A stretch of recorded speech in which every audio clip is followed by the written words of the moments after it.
Good day, everyone.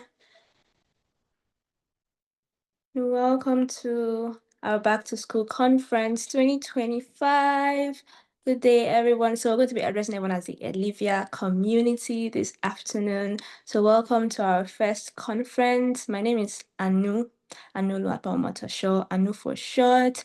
And we're just waiting for a few more persons to join in. They'll be joining very, very soon.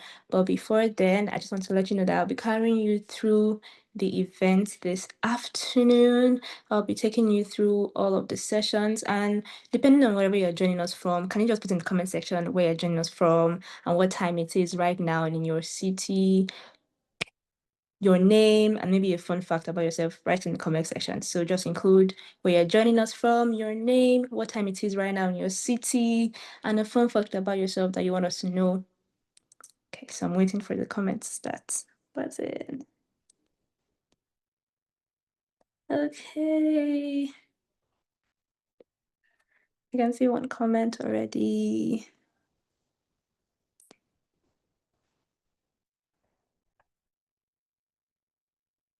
I'm waiting for more comments, more comments, more comments. Winnipeg's 1 p.m. CS time. Literally. Hope you all had a very good day this afternoon. Everyone is joining from Winnipeg. That's so great. They don't want to tell us like what you're doing, like are you a student currently right now? Any fun fact about yourself? Someone can join this or watch this and get to connect with you. Okay, I'm gonna go straight off. I'm gonna start off myself. So my name is Anu. I'm currently an undergrad in the University of Manitoba. So I'm a full-time student. Fun fact, fun fact, fun fact. I'm a DIY girly, yes. And right now it's 1:15 p.m. my time. So thank you, Daniela. Thank you, Lachey. Thank you for everyone who joined. All right, so straight up. We have icebreakers to begin. So get ready to interact, get ready to use your comments. Get ready to use the comment section. And I'm going to be sharing my screen right now. Please let me know if you can see my screen. Okay.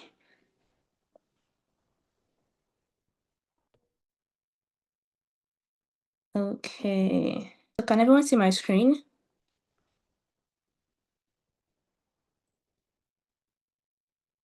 Can everyone see my screen?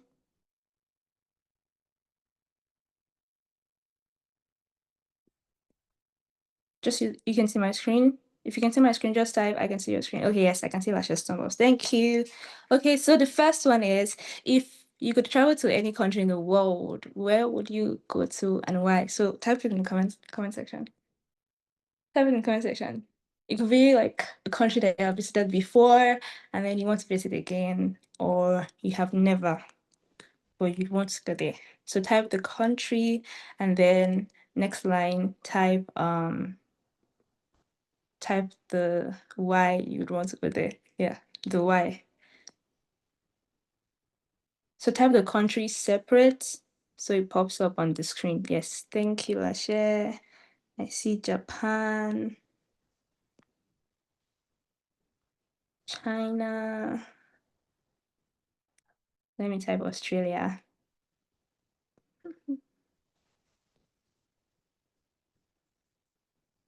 Australia, okay.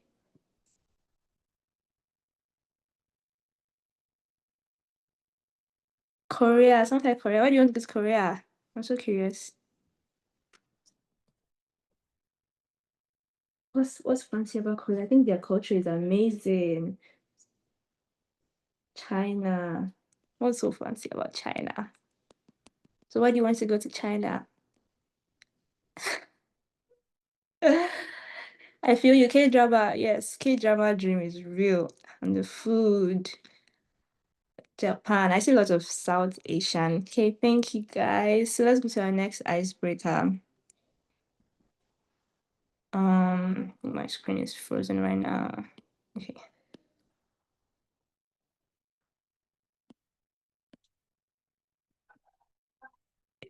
All right.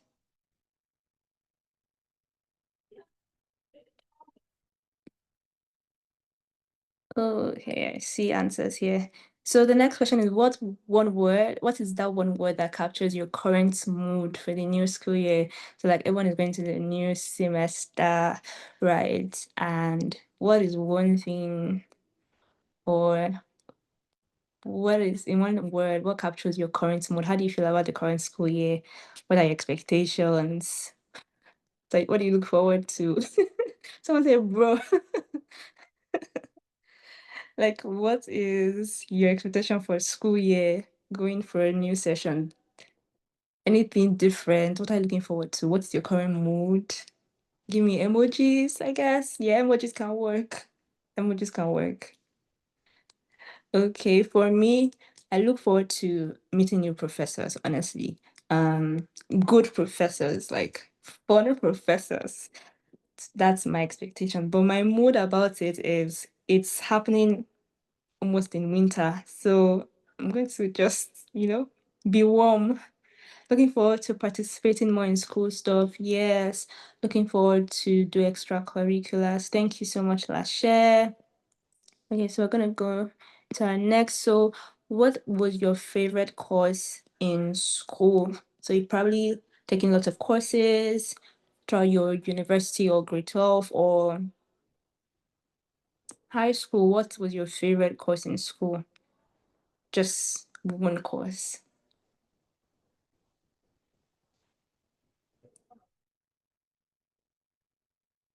Anyone? Math? Okay. Math.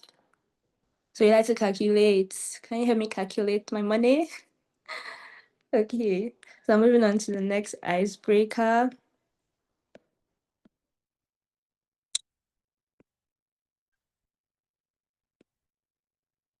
All right. So if you could hang out with a celebrity, who would it be and why? If you could hang out with a celebrity for like just a whole day, who would it be and why? I don't have to actually know the celebrity. It could just be someone that is really famous out there or influential out there.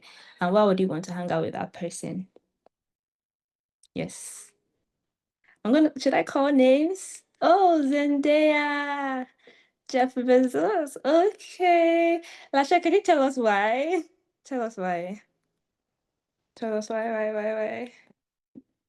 So I could do my research. Why is this guy very interesting?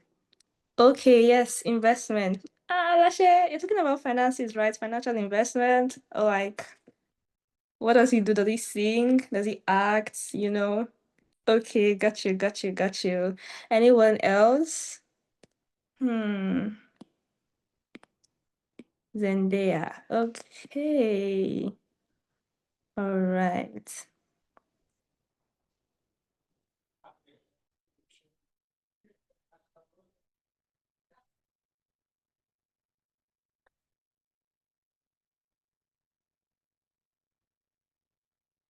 Okay, I see more in the comments, I guess. Anna Khalifa. Anna Khalifa. Wow. Thank you everyone for participating in the icebreakers. Thank you so, so much. So temperature check. Are we good? Are we ready to start? Can I just get some celebration emoji right now? Okay, thank you guys. So for all our sessions, if you have any question, please put it in the comment section and we would literally respond to them. So we would have a Q&A session after each representative has spoken and towards the end we would have collected all of the questions and answer them holistically. Okay, so thank you very much everyone for participating. That really helped. I really do appreciate all the comments. So I'm gonna be starting with our first speaker. Are we ready? Get your writing materials, get your ears, don't be distracted. Okay, tell someone that is gonna call you, just give me like 2 hours. Okay, thank you so much. So her name is Victory. I'm going to be introducing Victory to us right now. She'll be taking us through a session and I want you guys to get ready to listen attentively. Victory Chukwu is a graduate of Human Nutritional Sciences from the University of Manitoba, currently pursuing her master's degree in Global Health and Human Development at OP Jindal Global University. She has an academic experience at the prestigious Yonsei University in Seoul, South Korea, through the Student Exchange Program. She is also a recipient of the Diplomacy Award at the 2024 Global Model WHO Conference in Geneva, Switzerland. She is a passionate youth advocate dedicated to empowering students to thrive academically, professionally, and even personally. She is the visionary behind Olivia Hope.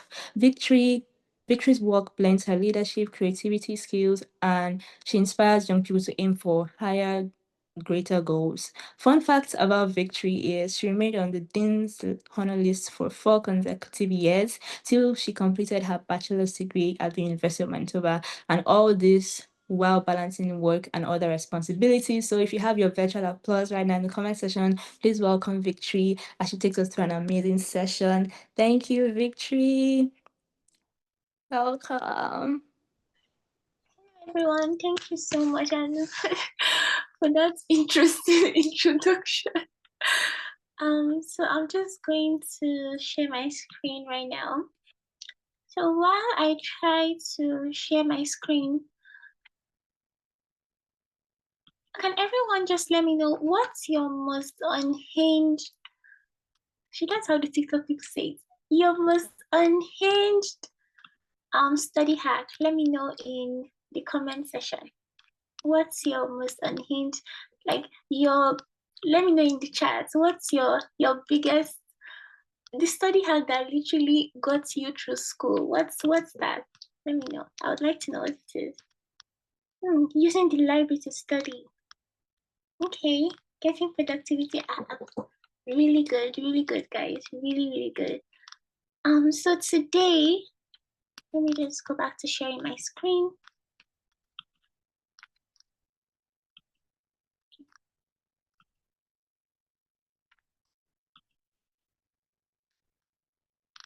If you can see my screen, please give me a thumbs up. Okay, thank you. So today we'll be talking about strategies for the A+ students, mastering the balance between academic excellence and personal life. So I know a lot of us are international students, and whether you're an international student or not, a lot of us work while going to school, right? And let's be honest, it's not easy. It's not the easiest thing to work and go to school at the same time. It requires a lot of grit. It requires a lot of effort. It requires you to put in a lot of work, and you could never compare going to school alone and going to school plus working and having to balance social life and having other responsibilities like volunteering and other things that we'll be talking about today as well. So in today's presentation, I'll be walking you through the strategies that I used to balance academic excellence and my personal life, my social life, work, and all of that while I was in school. I mean, I'm still in school, but let's dive right into it. So this presentation outlines key strategies that empower students to excel academically without sacrificing their well-being. By focusing on self-awareness, effective time management, healthy lifestyle choices, students can achieve their goals and thrive in both their academic and personal lives. Okay, so we'll be starting with the benefits of pursuing academic excellence. So someone might ask, like, okay, like, why are we talking about academic excellence? Like, do our grades really matter that much? Are our grades really that important? Well, although your grades are an imperfect description of your competence, your grades do matter because we live in a shallow world and people are going to judge you based on certain things. Your grades do matter. So let's start. First of all, your grades open doors of opportunities. So as a student that has very good grades, very great grades, you have more chances of getting scholarships Even some job positions require you to mention your GPA. So there are certain jobs you cannot get if your GPA is below a certain level. Applying for international programs. Some international programs also require you to have a certain grade.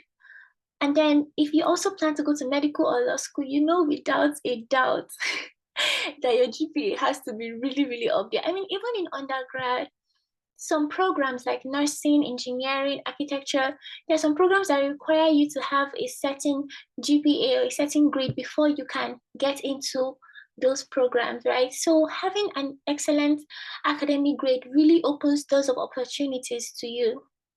And then the next thing is improved self-esteem. So academic excellence contributes to your self-esteem. You find out that as a student that does well in school,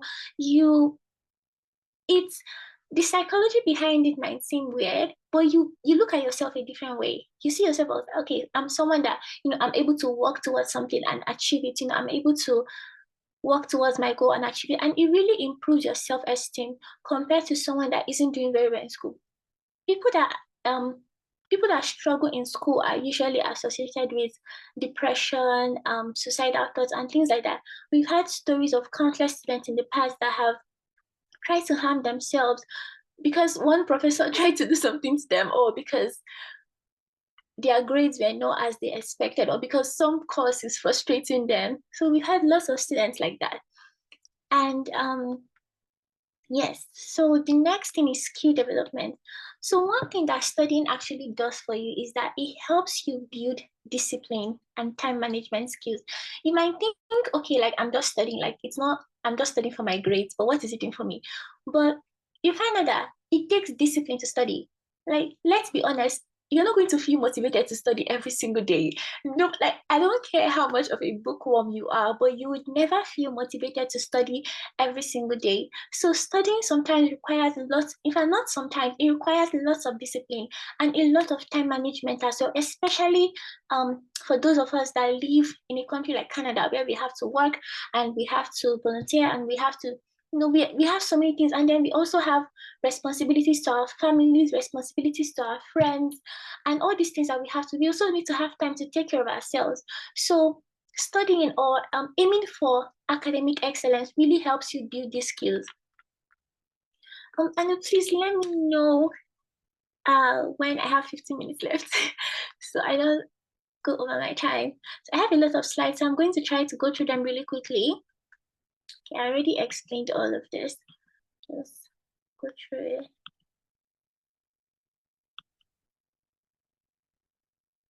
Now we are going into balancing work and school, and not just work and school, but work, school, personal life, social life, whatever it may be. We'll be talking about that now.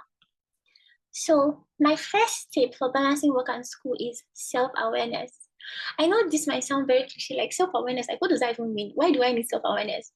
But you need to know yourself to be able to strive for excellence. You need to know who you are, and you need to understand your abilities.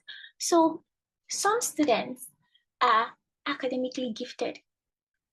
So these are people that they can read the slides once and go to an exam and they'll ace the exam. And these are like people that maybe they've not been studying the whole semester, but then they study like 2 days or one night before, and they still end up with amazing grades. And you just sit there and you wonder, like, how are these people even doing that? And then you know that you are not academically gifted, you now just want to cruise with them. Oh no, you need to know yourself, you need to know your abilities, and it's okay to not be academically gifted. A lot of people in this world are not academically gifted. Majority of the population are not academically gifted. It's okay. And even hard work can beat talent. Hard work can beat gift.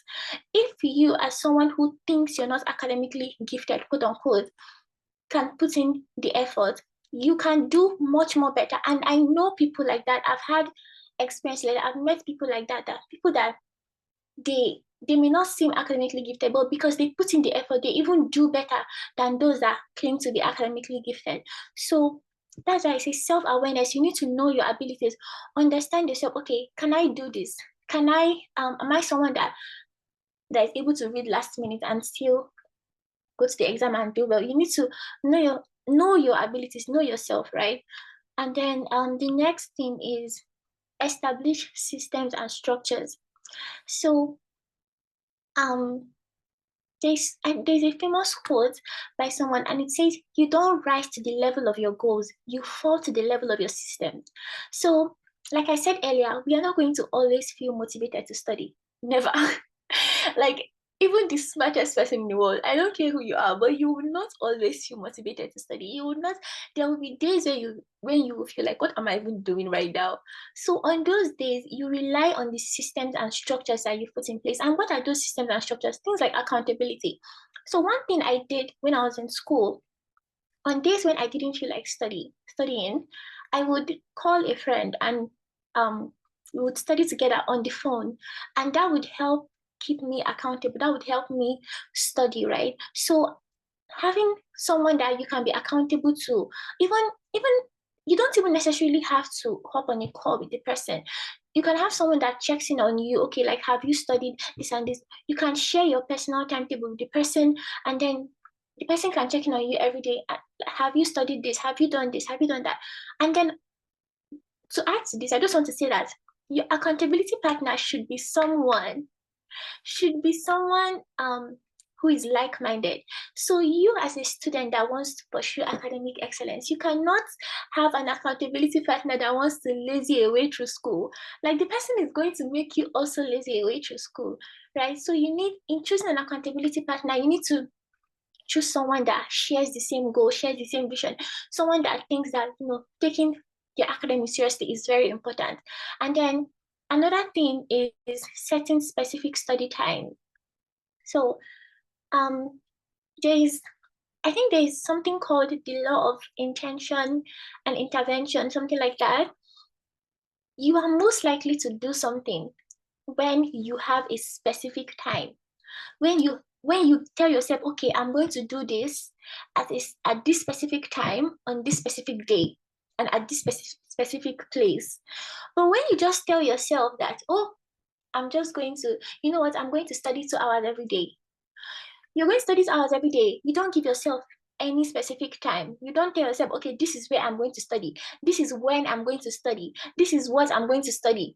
My dear, you are just you are just going to wait for that 2 hours, and that 2 hours will never come because you didn't name the time. You are most likely to do something when that is the intention intervention gap. Intention intervention. So you need to be intentional. You need to name the time, name the place, name what you're going to do at that specific time. And then under systems and structures, there are certain apps that can help you. So I know apps like Structured, they help you plan your day. Apps like Notion, they help you with setting goals and planning and all of that. And then there are also, I think, apps like Habit Share. This is not I'm not trying to promote any app, but apps like Habit Share, um, you can add an accountability partner, and then every day when you study every day, you tick it off, and then your accountability partner can see that you studied on that day, right? So things like that. Let me not dwell too much on this.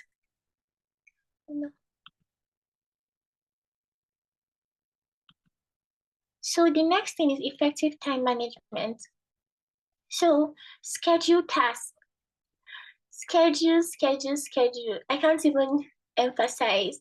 So as a student that works or has other responsibilities, scheduling, your calendar should literally be your best friend. I can't overemphasize this. Schedule everything down to your rest period. Schedule everything down to, okay, from this time to this time on this day, I'll be sleeping. Like, schedule that. It's going to help you so much. To-do list, calendars, especially as someone that has so many things to do throughout the day, you find out that if you don't have a to-do list, when the time comes for you to do something, you will just be like, okay, what am I going to do now? Because you have so many things in your mind to do, and then you're trying to flip the pages of your mind, if there's anything like that, to find out what to do. So that's the importance of a to-do list and a calendar. So make sure you schedule everything. Effective time management starts with scheduling. Schedule like your life depends on it. And the final thing, okay, so up next, I'll be talking about setting up for a new semester. 1 minute, please.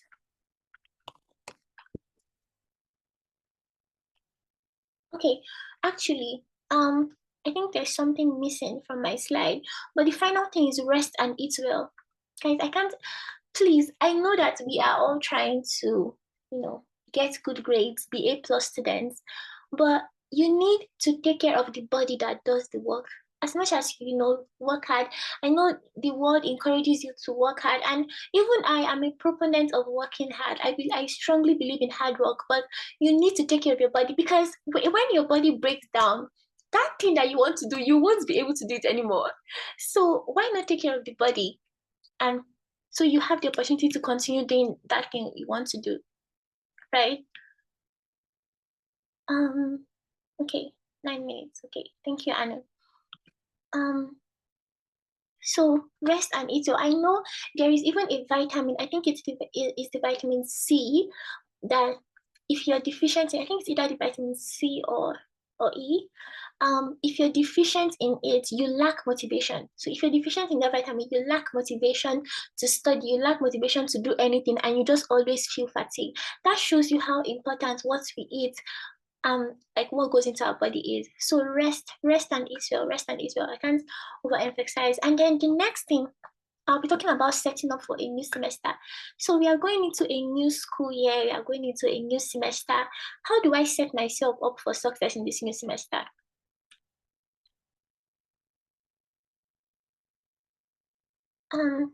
Okay, first, this is basically my 5-step approach to every semester or every school year.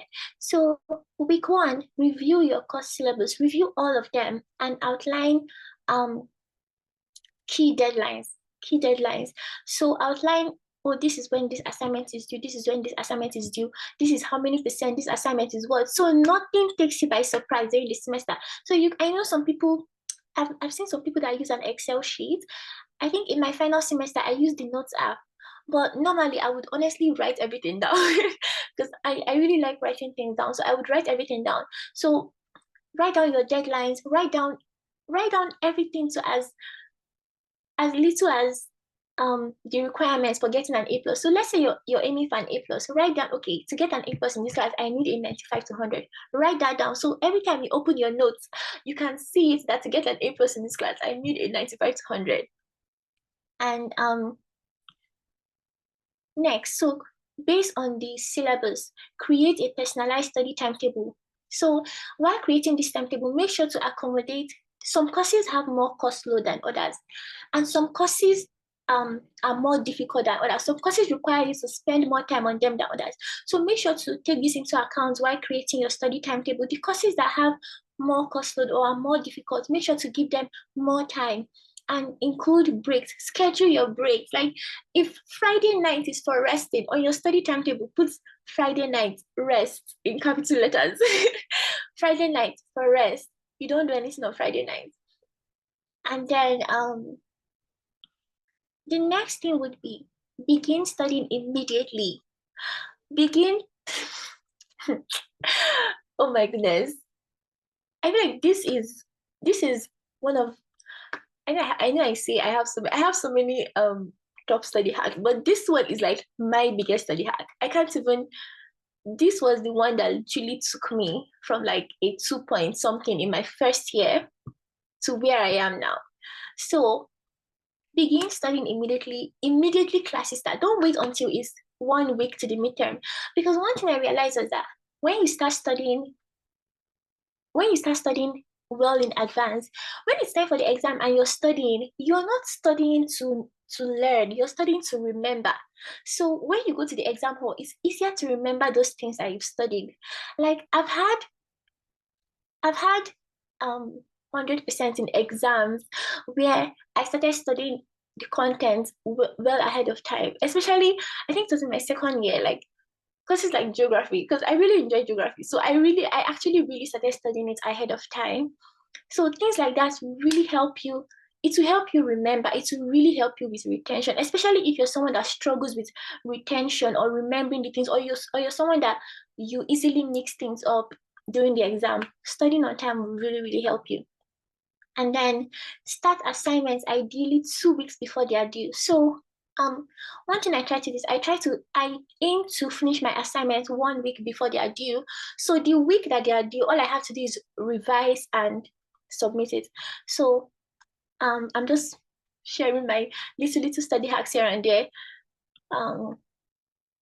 And then attend classes. I know this one is very underrated, but guys, attending classes it will do so much for you, because there's some professors that the things they say in class, there's some things they'll say in class, it will come out in the exam, and then you'll be like, oh, professor, this isn't in the note. And she'll be like, oh, but I mentioned it in class. That happens a lot, especially the higher you go in university. So if you're in your third year or fourth year, you're at risk of having professors like that.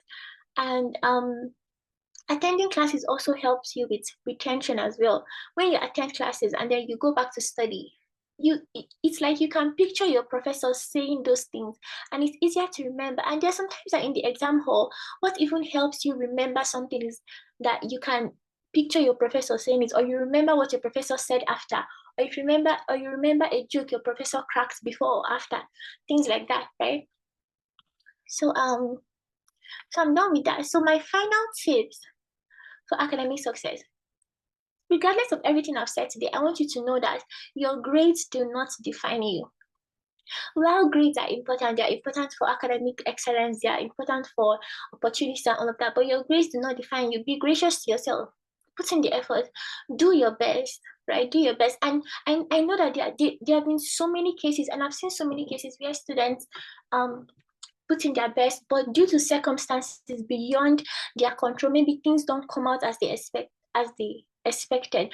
In those kind of situations, just know that your grades do not define you, and be gracious to yourself. Some people need to put in more effort than others in school, right? Which is, it's just the, I don't want to I don't know if I should say it's the unfairness of life, but if you're in that situation, or if you feel like, okay, you're someone that you really struggle with school, I need to put in a lot of effort, be gracious to yourself. Definitely put in the work, but know that there's so much more to you than your grades. And then the next thing is aim for the moon, land on the stars. I'm going to try to be really quick now because I feel like my time is already up. But the next thing will be aim for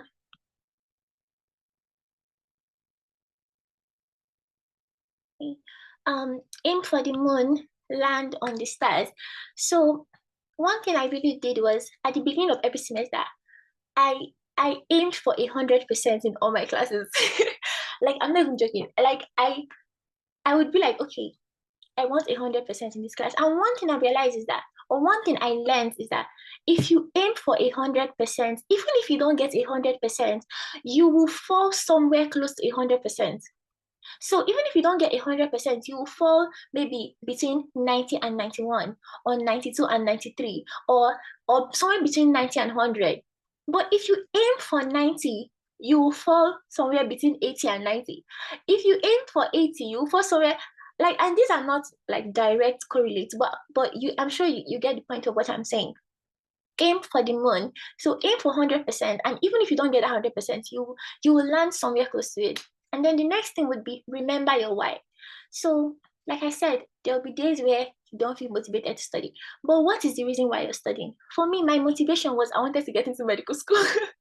That was my motivation. So in my first year, I've shared my academic story on my YouTube channel, but in my first year, I did so bad. I did so bad. Like, I literally had like a 2 point something, I think 2.6 or something GPA in my first year. And in my second year, I was like, what am I doing with my life?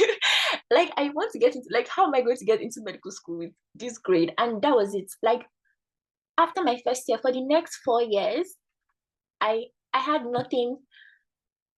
Yeah, for the next 4 years, I was on the dean's list consecutively, not one semester that I missed. So you need to remember your why. For me, that was my why. I want to get into medical school. I want to graduate the GPA that is above 4. That was my why. So on those days where you don't feel motivation, remember your why. Your why could be your parents. Your why could be God, if you're a person of faith, right? And then the next thing is pray. So I know that I don't know if everyone here is a person of faith, but I cannot talk about my academic story without bringing in my faith, because it literally is the whole. I don't even, I can't even explain, but I would definitely not be where I am today if not for God. So definitely pray, pray, pray. A famous man of God I know says that work as hard as you pray and pray as hard as you work. So pray like you didn't work and work like you didn't pray. So just remember that. And then a mindset shift. So I know that we talked about academic excellence and all these things, but the truth is that you cannot become someone you don't see yourself as. So for you to become someone, for you to start doing something, for you to become someone that works hard towards her grades, someone that is diligent in school, you need to first of all see yourself as that person. Don't see yourself as a lazy person working towards becoming a hardworking person. See yourself as a hardworking person. You need to embody that character. So there's a mindset shift that needs to take place as well. And I think I'm out of time, so I'm just going to go through this really, really quickly. Okay. So, this is one of my mantras because I have so many. But this is one of my mantras, especially when it comes to school. It's, do you see a man who excels in his work? He will stand before kings. He will not stand before unknown men. And this just emphasizes the importance of hard work as a student or as a person. As a person, generally, hard work is really, really important. And then, 1 minute, please.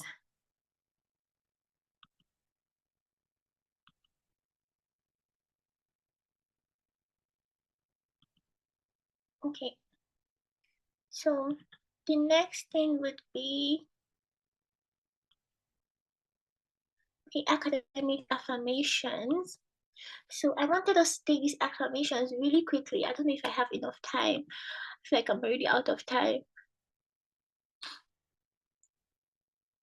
I feel like I'm already out of time, but okay. So I wanted us to take these academic affirmations really quick. If you can unmute your mic to join me, that would be great. But let's just take them really, really quickly. Okay. I am smart, intelligent, and diligent in my academics. There is no subject or topic beyond my understanding. I scale through them all with ease. I have favor with my professors and peers. I am made for success and excellence.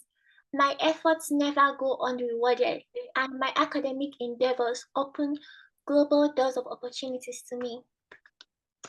Feel free to take a screenshot of this, take a picture, and you can just paste this in your room. You can repeat it to yourself every day this semester, until it becomes a part of you, right? That is the mindset shift we are talking about. That's how it starts.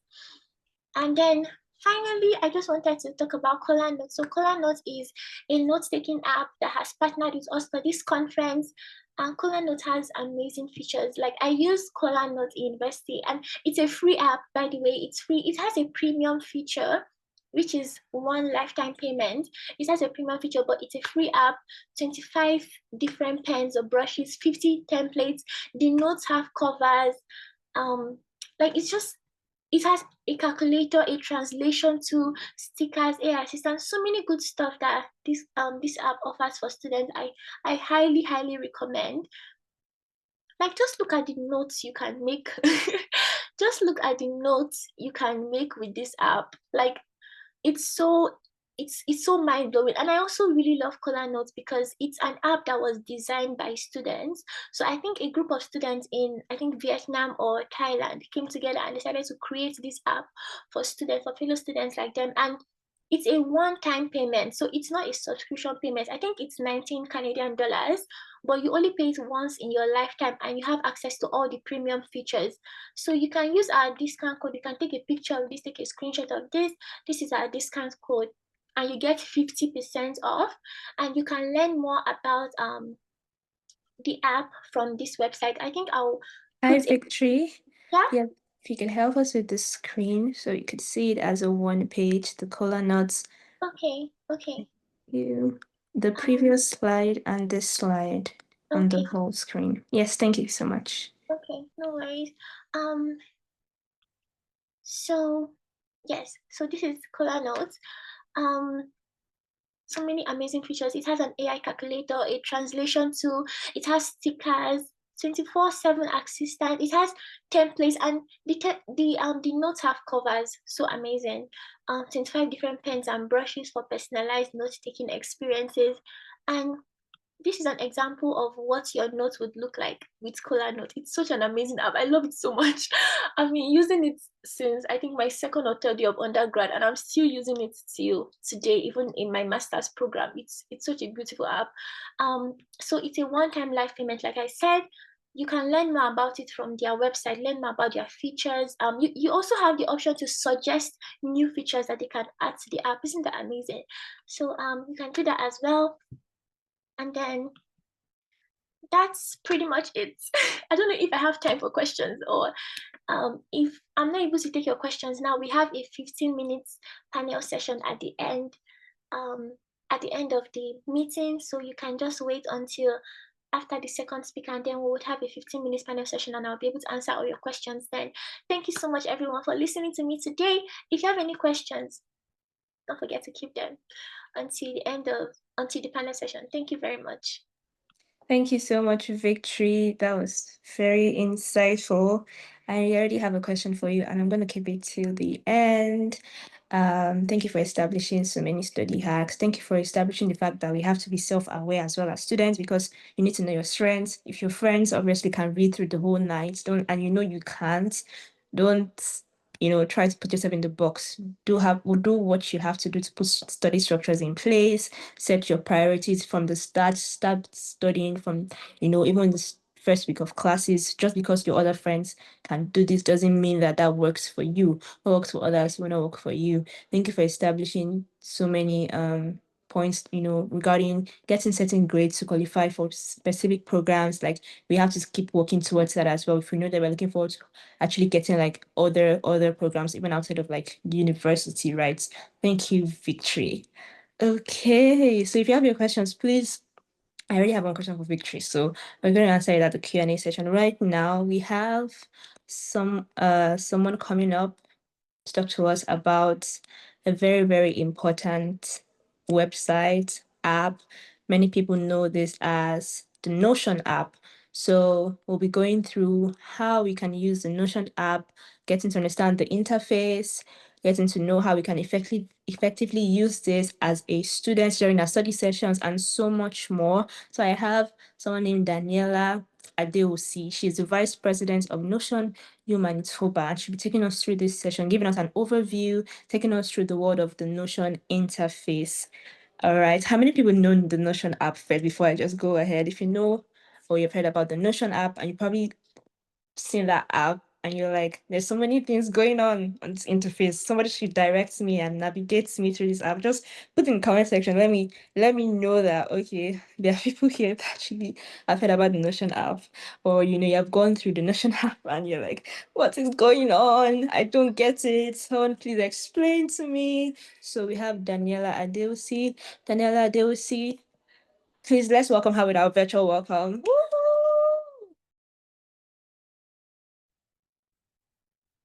Is this good? Yes. Yes. Okay. Good afternoon from here, everyone. My name is Daniela Adeosi. I am the Vice President at Notion at University of Manitoba Club. The president, on behalf of the team, we say thank you for inviting us, and I'll be representing the team today. So I only have like 10 minutes, so I'm going to be fast, but at the end of my presentation, I will tell you how you can contact us if you ever have questions or whatnot. Anyways, I'm going to be talking about what Notion is. So Notion is an all-in-one workplace that combines note-taking, project management, building databases, and knowledge management into a single customizable interface. That sounds really long.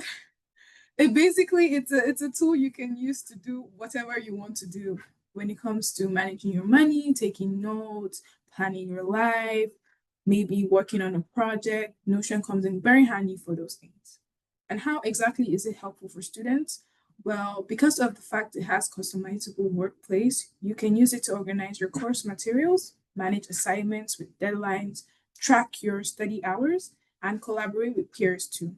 And it helps streamline the study process. So I'm going to get right into it. So we have a template that we would love to share with you guys for students. Yes. So we have a template, a back to school template that we share with students to help when it comes to planning your courses and whatnot, because Notion can seem overwhelming, but it is not. And so we have a template to share. You I'll can be just try sharing. Yes, let's see if it works. Yeah, it works. Yeah. Okay. Good. I mean, so please ignore the things on the side. That's like my Notion. That's how I use it.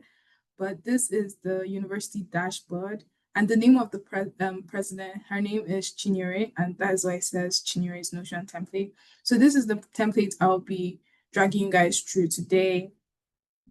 So we have, if you look at this, it has quotes on it to help talk about how you can use this.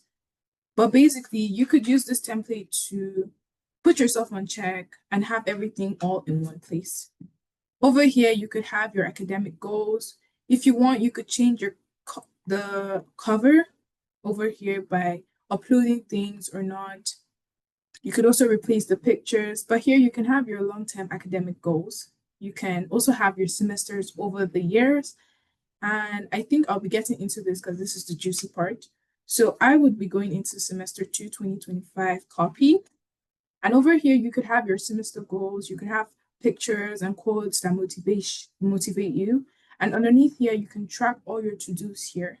And then when you press an arrow, you can put whatever you want. You could have your general to-do and you could have a daily to-do.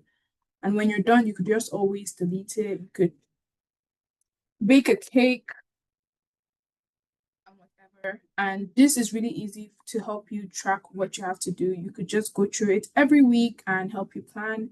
And then we have the study log feature that helps you track how long you study.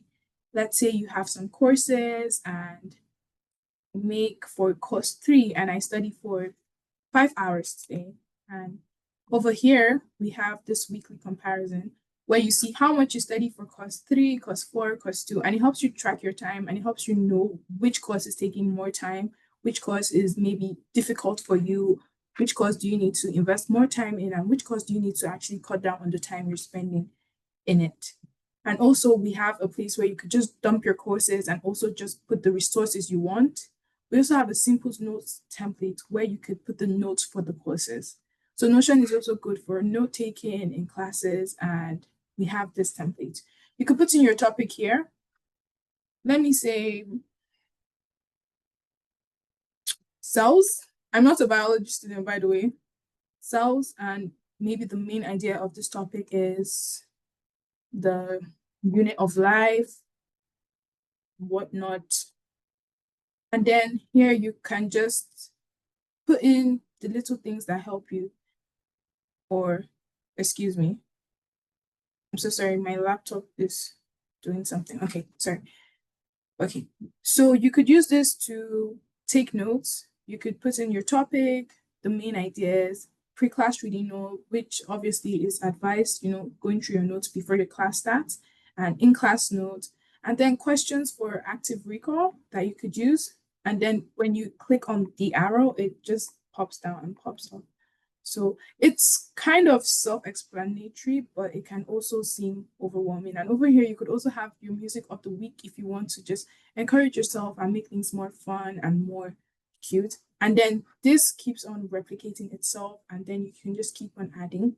And if by chance you're done, you could always just copy things over underneath by clicking on the 6 dots over here, and then you duplicate. When you duplicate, it duplicates this. It makes it 2, which allows you to be able to do whatever you want to do. Now, going back to the home page, we also have this place where it has information center. Instead of you having to go over to your university's website, you could just put in some things that are here, like easy electives, maybe courses you should consider. And if you maybe want to go into honors program or co-op program, you can put in all these details here and have everything you need so you can kind of see what your university journey is going to look like. You can also see your yearly requirements. So for the first year, you need this. You could always tick it off. Oh, you've done this, you've done that. You haven't, don't take it. Then you could also see for the Faculty of Arts, and then you could see for your elective credit hours. Mind you, this was created with the computer science faculty design in mind, but all these things are very customizable. So feel free to change whatever that is there that needs to be changed. You could also calculate your GPA by knowing what the points add up to and which grade you are aiming for and which grade you will most likely get. And that is everything. You could also have your academic targets here. You want to be on the Dean's Honors List, you know what the requirement is, and you need to know what you have to do and what not. Everything is all on there for you to look at. So this is Notion for you. You could also have quick links here where you can link things if you ever need to, like the University of Manitoba logging. I hope, is this showing? I'm not Yes, sure. it is. Okay, so you could also have quick links here. So this just shows how versatile Notion is and what you can use it for. So this is Notion, and this is just a template. I'm also going to show you another feature of Notion. So if at all this template seems overwhelming, you could always come here. You could always come here and go here. And sorry, this is in the way.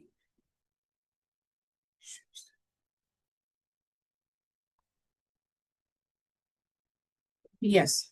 So there's also something called Notion AI, which can help you if you want to create maybe a template or go through all the templates you have and the databases. So Notion AI is also very helpful, especially when you take notes. That's how I use it. When you take notes in class, you could always use it to summarize or make active recall questions for yourself. So it comes in really handy with that. So you don't have to do so many things in different places and end up confusing yourself or having lots of information along the way. So I'm going to stop sharing now. That's all good. Okay, hi Daniela. So back to the Notion interface. I have a few questions here for you. So Okay. for the University of Manitoba, I'm just trying to, yeah, you can share your screen so I can point it out. There's an interface for the University of Manitoba. We have to curate that, or can we already find a template and just edit it to University of Manitoba and then work with it? And then my second question is, can we also take notes with the Notion app? And can you show us like an example, maybe for example, in Maths 1020, we can have like our notes from that class and then, study with the notes there and then track our grades there, after our test or something, can I just see that interface that has it one more time? Okay, yes. Thank So your first question was about if the template is accessible. The University of Manitoba in template option. If you go back to your screen, Okay, yeah, are you referring to this template? yes. So this Yes. dashboard, Yes, when we download the app, it comes this way, right? Okay, so how Good. it works is when you install the app, it's definitely not going to look like this because I have been using Notion for a while. That's why I have a whole bunch of things. But when you download the app, you set up your account, and then you head over to our Instagram page and you click the link in our bio.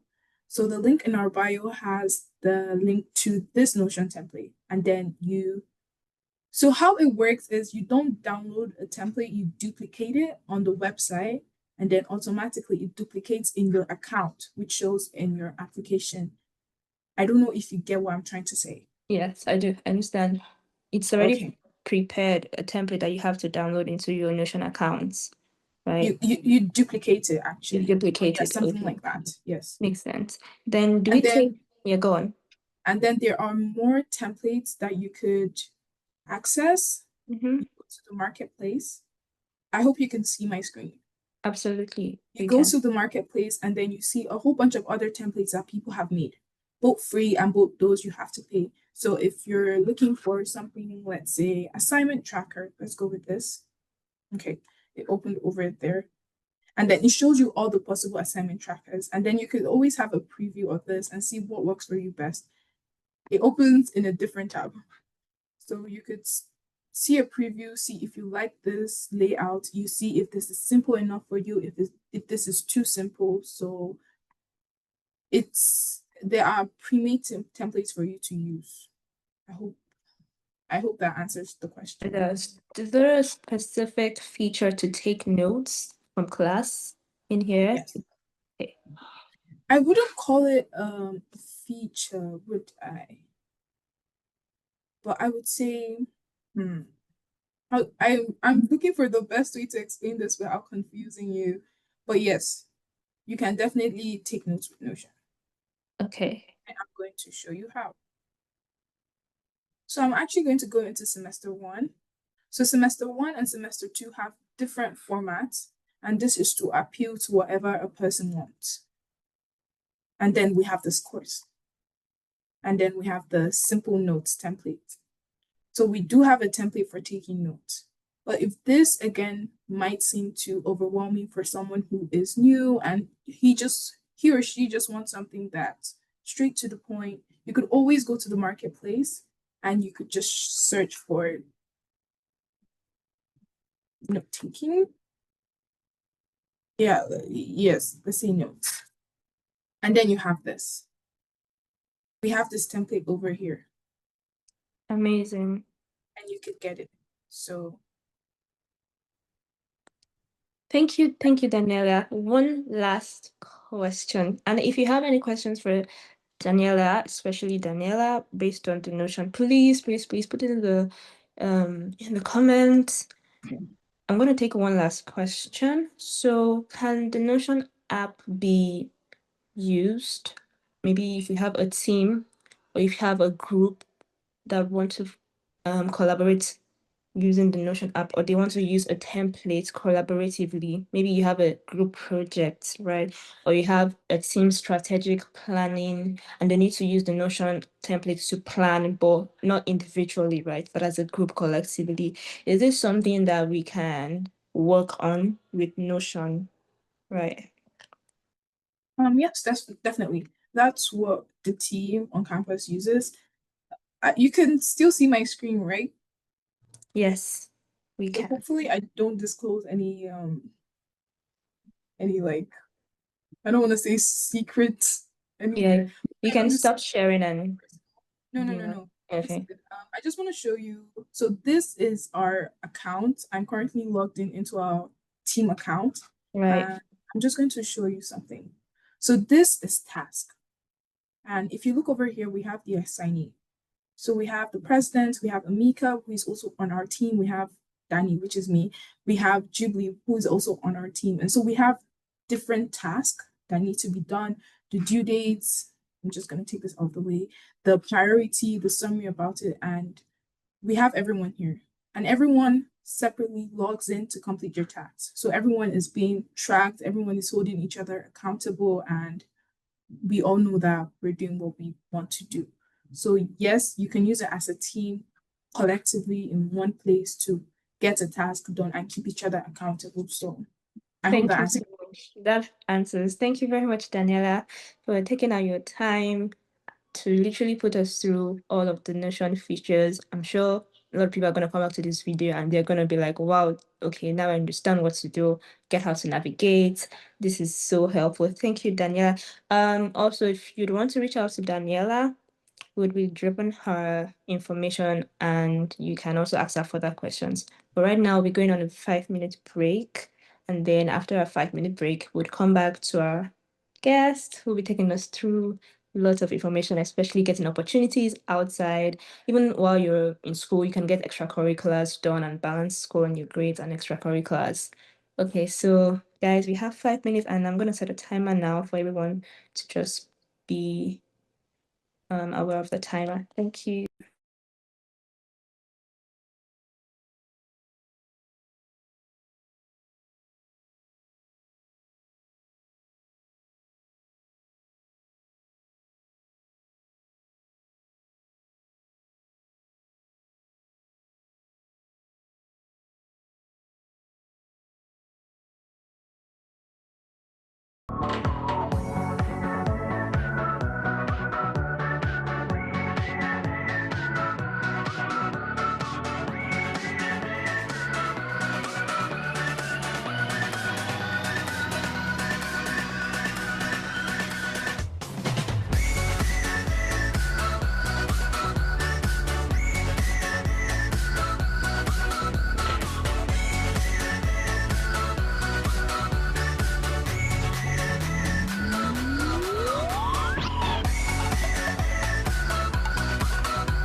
Hi, Olivia community. Welcome back. If you can hear me, just give me a thumbs up or a reaction emoji. Let me know that everybody's back and you can hear me loud and clear. Okay, thank you, Daniela. Hope you guys were able to get a glass of water and your writing materials because we are going to our next speaker, an amazing guest. Her name is Olivia. I'm going to be introducing her right now, and you guys get ready. I hope you guys can see my screen. Yeah, you can see me here. Okay. All right. Olivia Onyem Manu is currently working for the University of Manitoba in the Office of the Vice President, Research and International. She served as a Model Senate at the 5th edition Model Senate Simulation in Ottawa with the Senate of Canada. She holds a bachelor's degree advanced in political science and a minor in French from the University of Manitoba with additional academic experience at Linköpings University in Sweden. Olivia is a distinguished scholar, having received the University of Manitoba Emerging Leaders Award at the St. Paul's Susan Dean Memorial Scholarship and the Nigerian Association of Manitoba Scholarship, and many more. As a research panelist with International Association for Political Science Students, she has presented scholarly work on development and self-determination. Fun facts: Olivia is a bilingual in English and French, and she brings a unique perspective to our conference this afternoon. So get ready to welcome her wealth of experience in even explaining how you can set yourself up for success in your career after school. So please, if you're not busy, let's give her a virtual applause. Woo-hoo! Thank you, Olivia, for coming. We can't wait to hear the amount of experience you're going to share with us. Welcome, Olivia. Thank you very much for the warm welcome and all. But I just wanted to say that I'm very happy to be here and I'm very happy to be sharing my experiences with you all. If you just give me 1 second, I will share my screen. Do I have access to share my screen, by the way? Yes, you do. Okay, give me 1 second.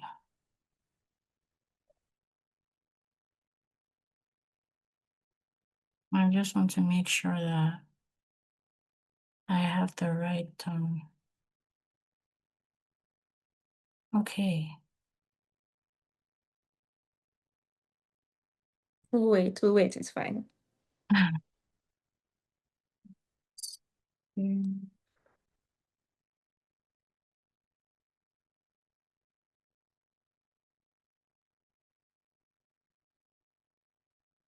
Let me know if you can see my screen. I have so many things Yes, we can open. see it now. Okay.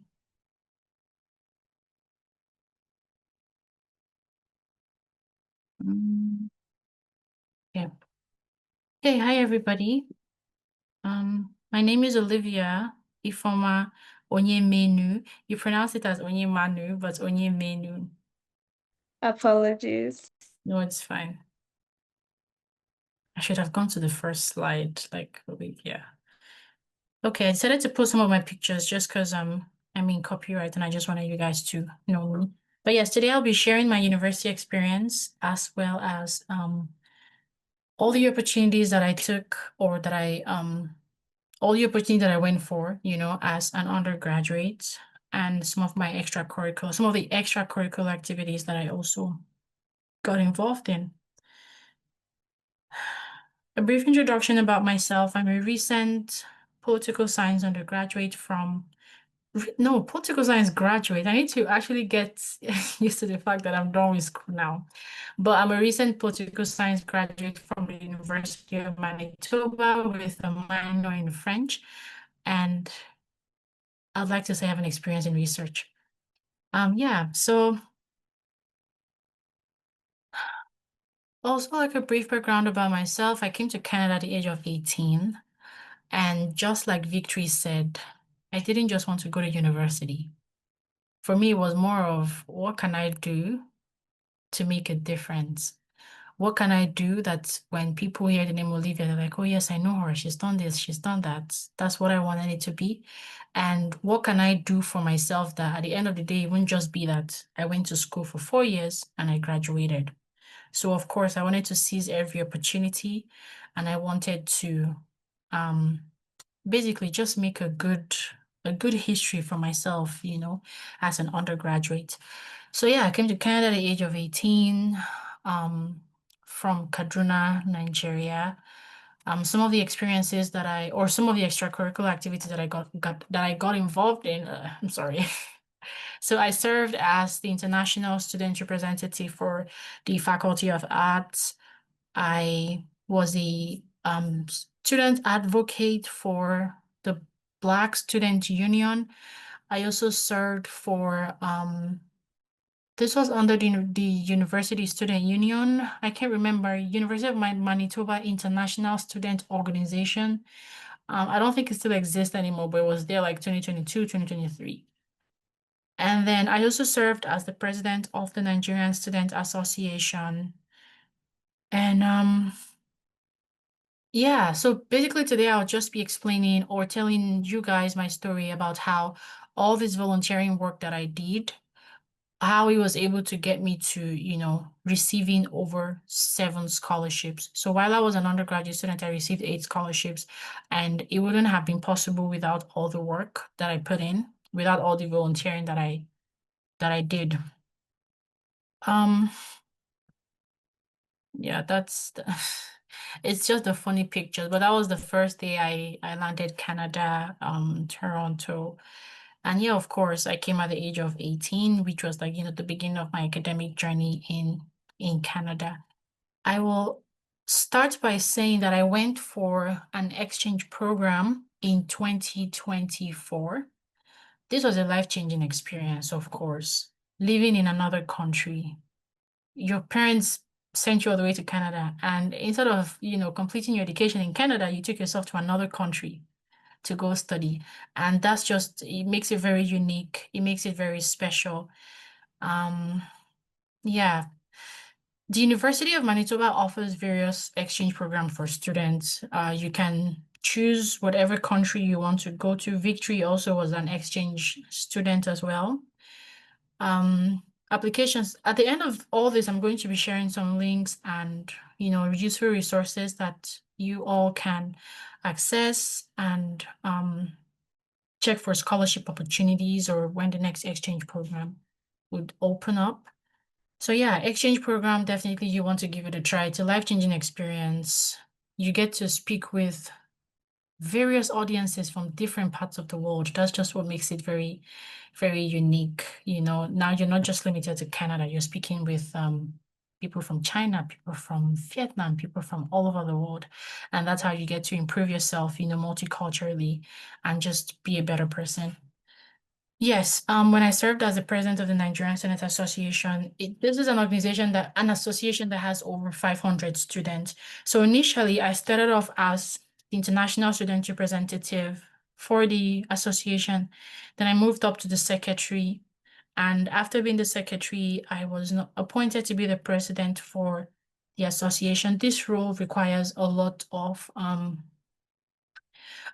work, a lot of duties, but of course, it's what I signed up for. I enjoy volunteering, and I knew where it was going to get me. And at the end of this slide, I'll show you where all this volunteering, took me. But yes, also, I received 8 scholarships throughout my undergrad, or while I was an undergraduate student. So, basically, I was always on the search. I was always searching for opportunities.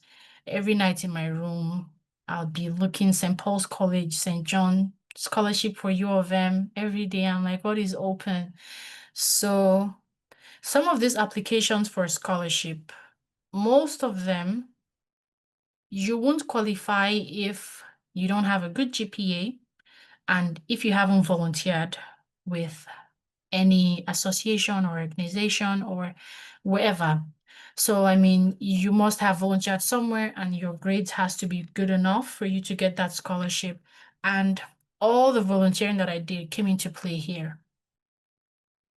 my first and second year, I wrote down all the clubs that I said I have to go through them because I want to get that scholarship.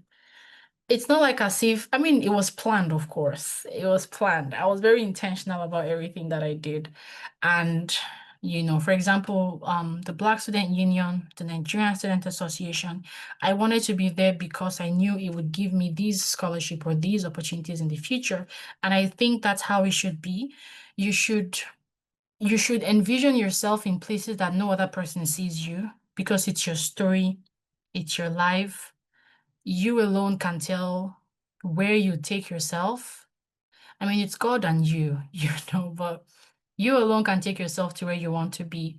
You alone can motivate yourself. I don't believe in people motivating me. It's me at the end of the day, just pushing myself to get there. And all these 8 scholarships, I didn't just get it in 1 year or 2 years. They all came, I received some in my 4th year, some in my 1st year, some in my 2nd year, but I kept working. I kept working for it until I said I was going to reach 10, but well, 8 is okay. 8 is okay. There's no point rounding it up. So I just kept pushing. I just kept, applying. I applied for over 20 scholarships and I got 8. I think that's a very good, that's a very good number for me. It paid off my tuition for some time. And yeah, that's I'll go to the next slide here. I'll tell you guys more of my story as well, but I just wanted to also explain the importance of extracurricular activities. Certain students or some of my friends never understood why I would go to school and be volunteering. They felt I was doing too much, but I didn't care because I knew where I was going to. I knew what this whole volunteering would get me to. So you might get those kind of people in your life that will tell you just focus on school and do what you're doing. But hey, these extracurricular activities can get you connected in places that you never imagined you would be. This volunteering can take you to places and you would meet people that, you just never thought you'd ever speak to in your life. So I don't believe in just going to school and just attending classes. For me, it was all about how can I better myself? How can I add more value to myself?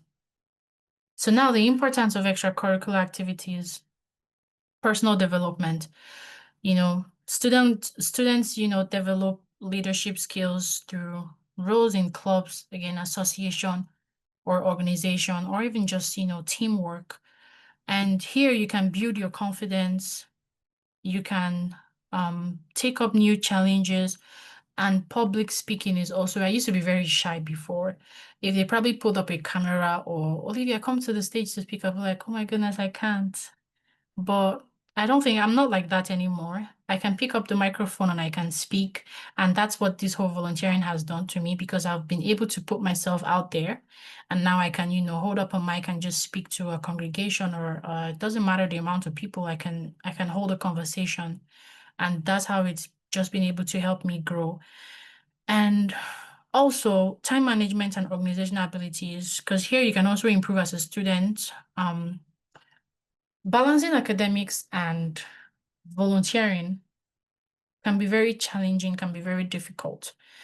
I found one of the challenges I had was that I found myself holding 3 positions while I was also a full-time student. And that, of course, affected me because you have to give your best to these associations. There are time commitments to this, and I wasn't doing that at some point. So I just had to drop it. But I gave it my best, but it was just, kind of depreciating. And I just had to drop it at some point.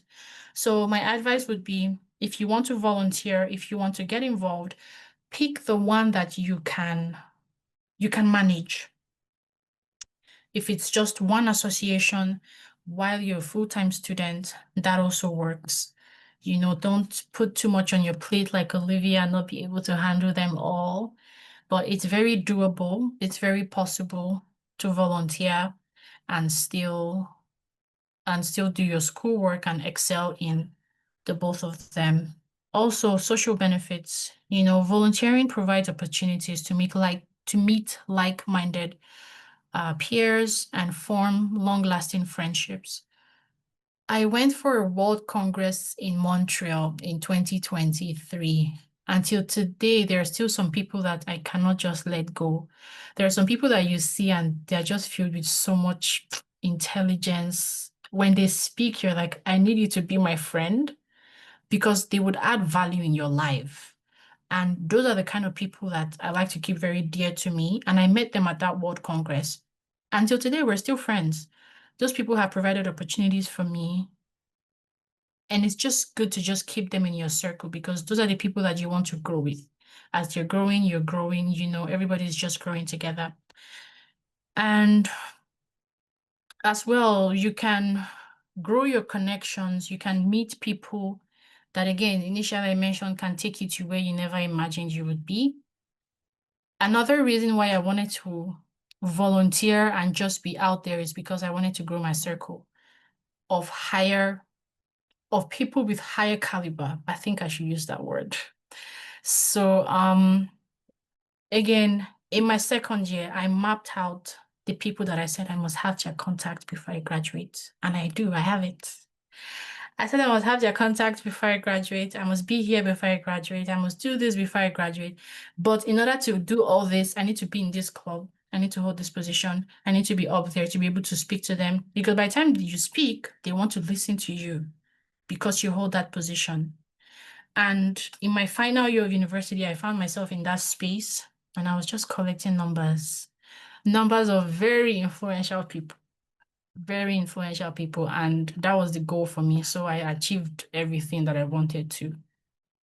In terms of career enhancement, the exchange program, for example, it really sets you apart by the time you get back to Canada. Not a lot of students go for exchange program. There are very few of us that go for that. It's very expensive. But again, the university funded everything for me. I don't know about others, but because I was able to apply for all the scholarships and because I was able to I was searching every night looking for scholarships to fund this exchange trip for me. I got it all funded. I got all the money, everything that I needed. And by the time you come back from this exchange program, it's like you're a hot cake. You're a hot cake. You've traveled, you have international experience, you're able to hold conversation with diverse community. And that is what employers, that's what they want.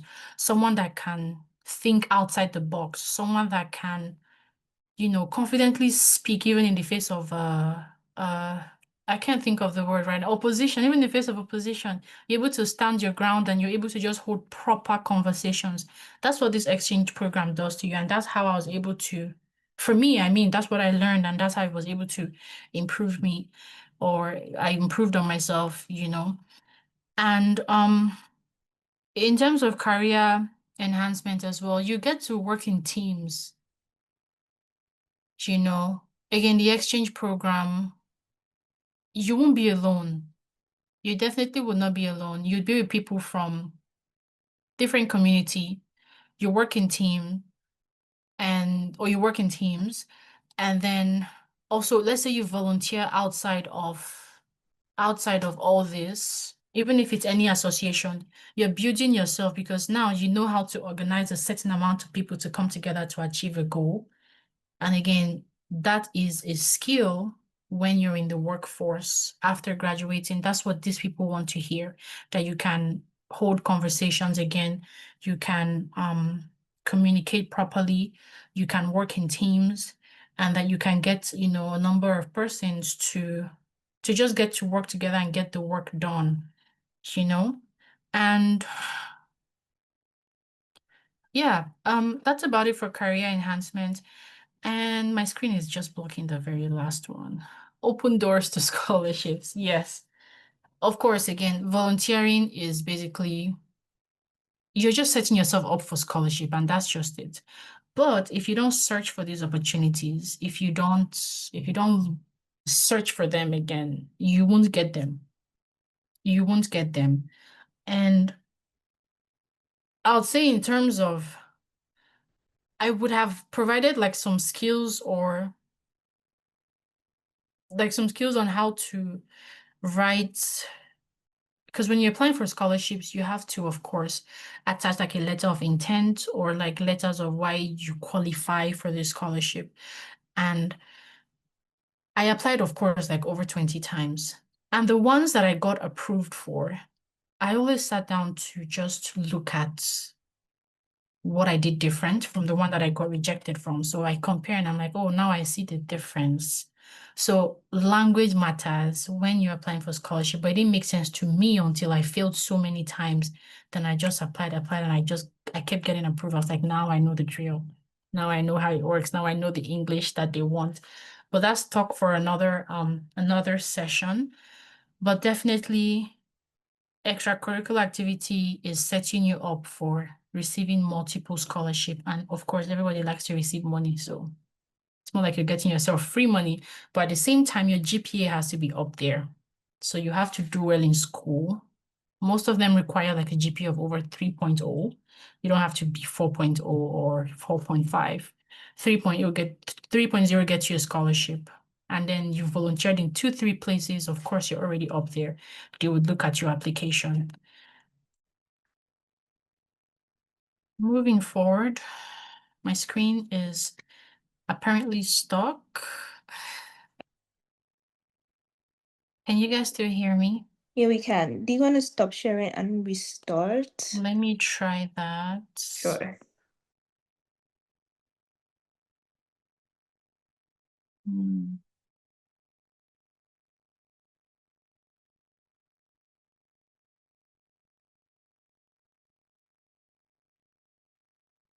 Okay, we can see your screen.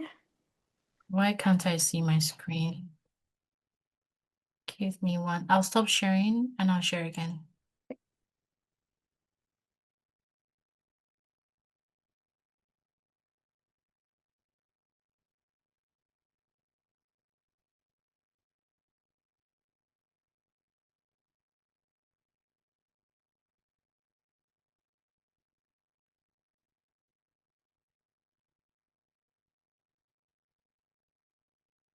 Can you see my screen? Yes, we can see the Okay. Beyond Campus. Yes. Sorry for the.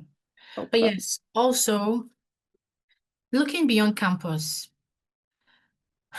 Out of all the 8 scholarships that I got, 5 of them was from the university. Like 3 of them was from outside organization. And, I thought I just didn't want to limit myself to the university.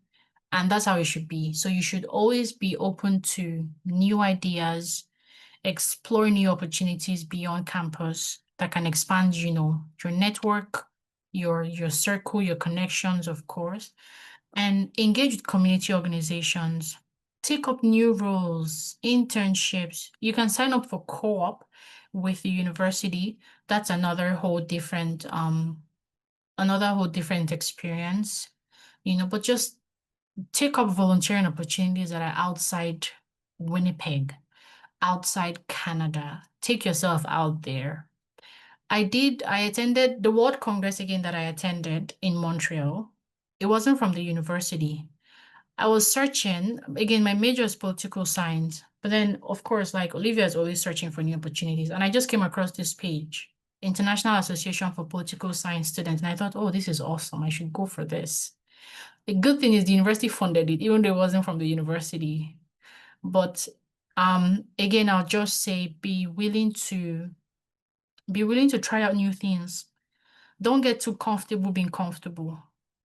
Pick up challenges that would dare you, that would make you feel like you cannot achieve this. But the goal is for you to be able to use this challenge or manipulate your way with it, that you're able to get past it at the end of the day and you look back and you're like, this thing almost killed me, but I did it. And you're out of it. And then, you just move forward with the next. And taking ownership of your growth, it's more of personal achievement. Nobody sees me where I see myself. The places that I want to be, I don't think any other person envisions that for me. It's me that know where I want to be. It's me that knows where I want to take myself to. I don't believe in people motivating me, or I don't believe in motivating others. Maybe my life motivates other people, but I mean, you could give like words of encouragement, but I just don't believe that anybody can motivate anybody. What motivates me is where I want to be. And the fact that I'm not there yet makes me work harder to get there. So you need to take ownership of your growth, that would prepare you for future challenges. Again, look beyond campus, pick up opportunities outside of the classroom, take yourself outside of the province, take yourself outside of Canada, and just learn, grow, and just be open to new ideas. This is another volunteering opportunity that I was able to take myself outside of Winnipeg, outside of the University of Manitoba. So it's called the Model Senate Simulation. It happened this year, February. No, it happened in June. I'm sorry. It happened in April of this year. And of course, I was searching and I found this, and it was also shared by one of my professors, but not by the university. So, of course, if I felt like, oh, it's just Winnipeg that I want to, focus all my attention, I wouldn't be here in Ottawa. I wouldn't be here delegating on bills and speaking and just making my thoughts known. So yeah, I took myself to Ottawa. Again, the university funded for this. So again, it's more of just looking for opportunities, basically. As far anything that is research, anything that is focused on research, best believe that the university will fund it for you. You just need to find the right program or the right it has different links, of course, but there are scholarships. The university has over 100, so many scholarships. You need to find that one that supports what you're doing. And of course, it's research. The university will fund this for you.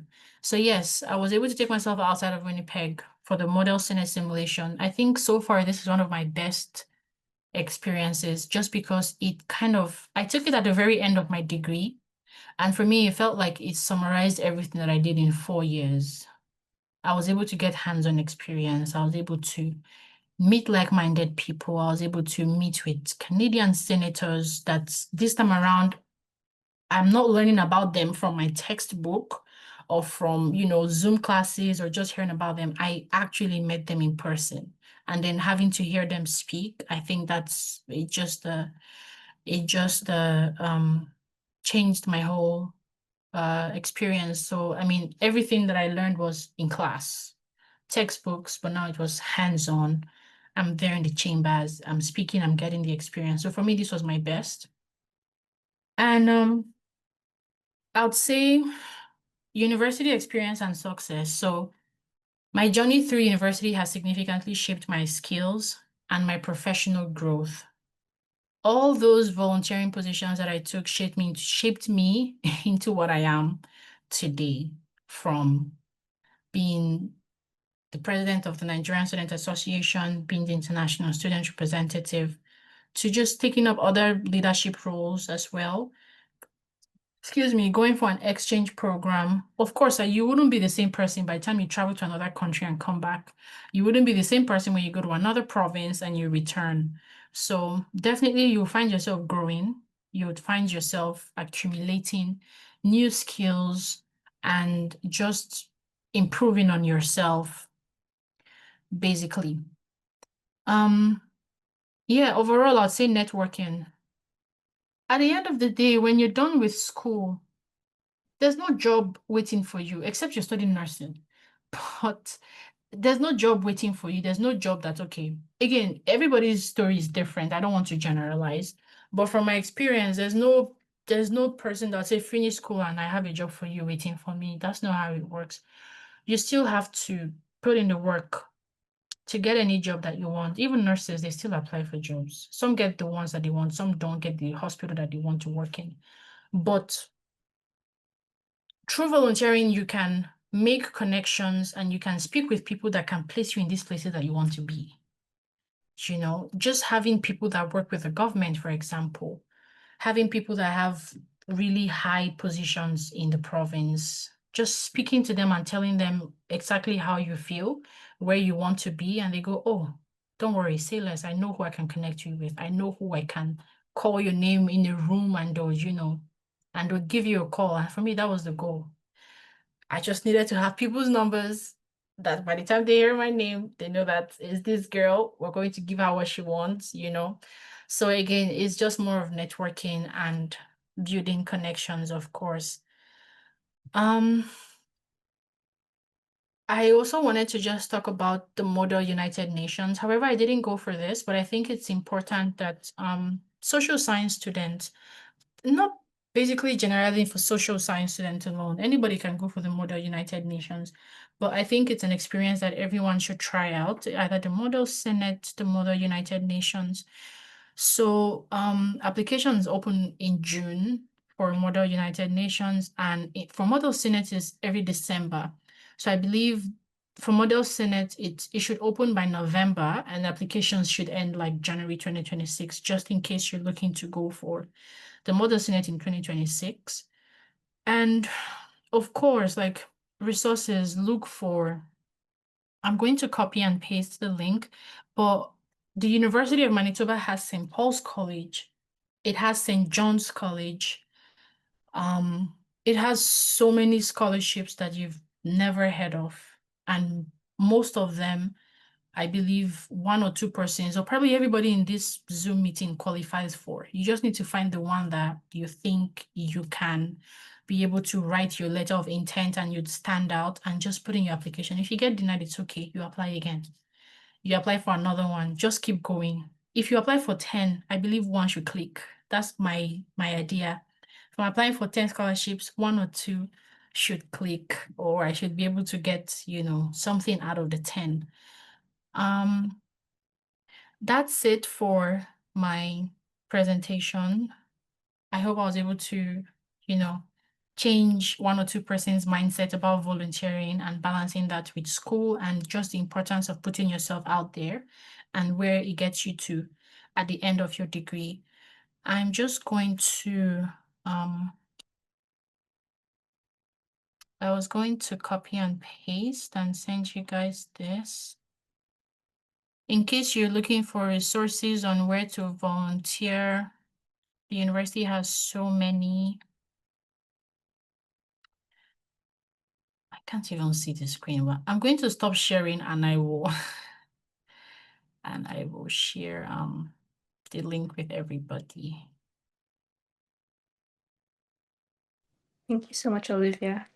You're very welcome. Thank you for having me here too, because I'm actually very happy to be here speaking to. I'm looking for the chat box. Oh my God. Okay, here. While Olivia is helping us with the link, if you have any questions, we have like a very short Q&A session immediately after Olivia drops the link for us. So if you have any question, put it down, and we're just gonna use like 5 minutes to go through the questions. Victory and Olivia, they would be answering us, and I'm sure they are ready for the Q&A session. Thank you, guys.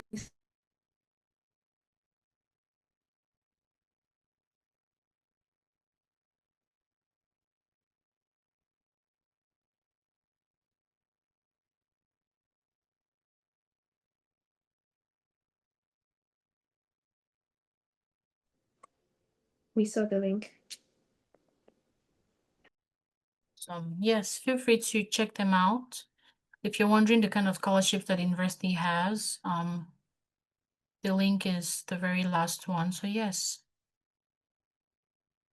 Thank you, Olivia. Your experiences are like raw gold, very treasurable.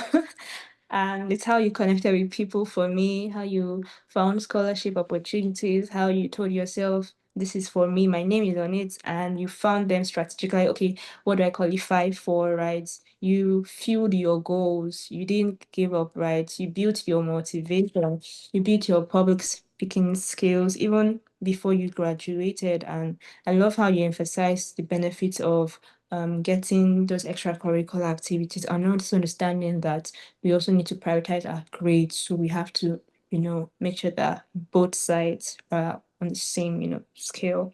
Thank you so much. So, Someone sent a question. Is okay. it okay to just answer it? Sure, go for it. Okay. I won't say the person's name. No But problem. yes, the person asked, is volunteering in religious organizations like church frowned upon or looked down on? Now, let me tell you my story. I'm not sure how many people are Catholics here, but I'm Catholic and I'm a lector in my church. So I'll explain what a lector is. You know the people that so in a Catholic church, there's like people that read the first readings, the second reading. I mean, that's how we have it. And then, people that go like, oh, reading from the book of Mark, for example. That's what I am. I've always been a lector. My mom forced me into that when I was like 14 and I never stopped. I got a scholarship from that, from the university. So it's definitely not frowned upon. I'm telling you, you just need to look for strategies.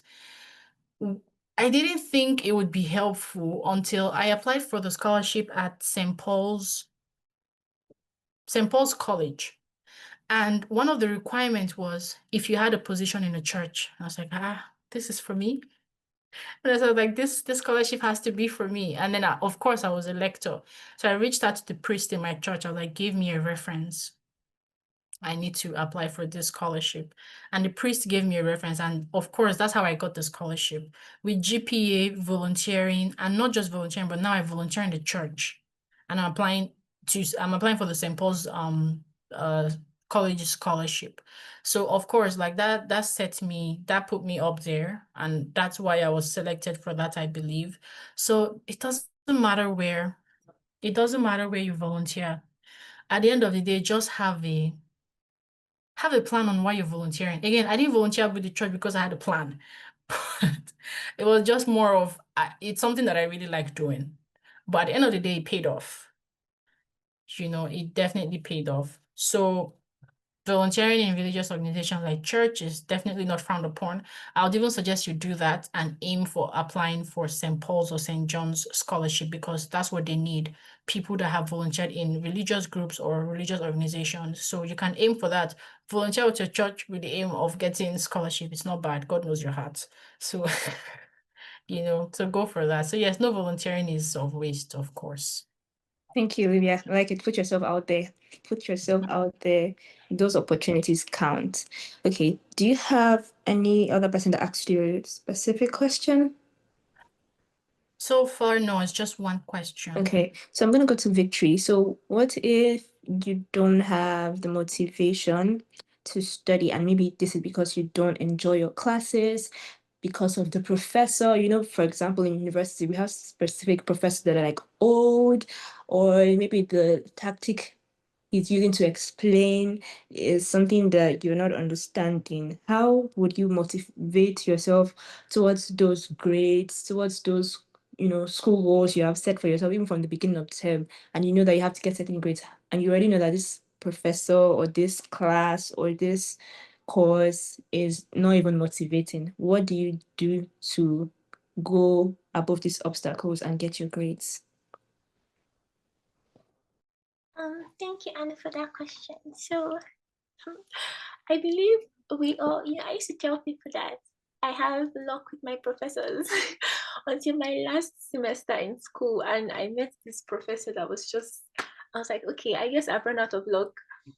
But I feel like we will all have that experience at least once in school, and in that situation, I would say remember why you're in that class in the first place, right? Like what I said during the presentation, remember your why.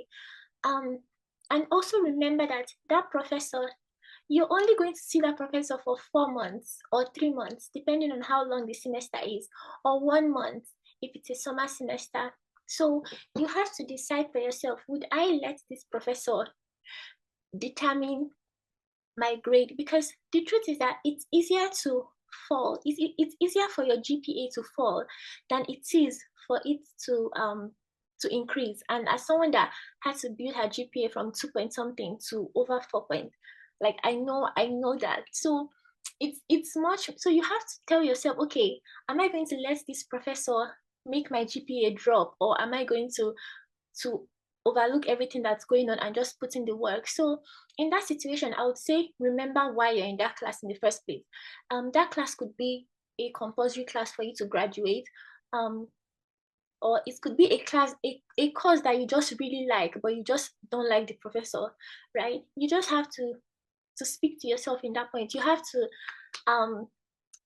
I don't know if this is right terminology, but you have to command your emotions, quite literally. You have to command yourself that, you know what, like, I'm not going to let whatever this professor is doing get to me. And I'm in this class because I want to increase my GPA and I want to go to medical school, or I want to increase my GPA and I want to go to law school.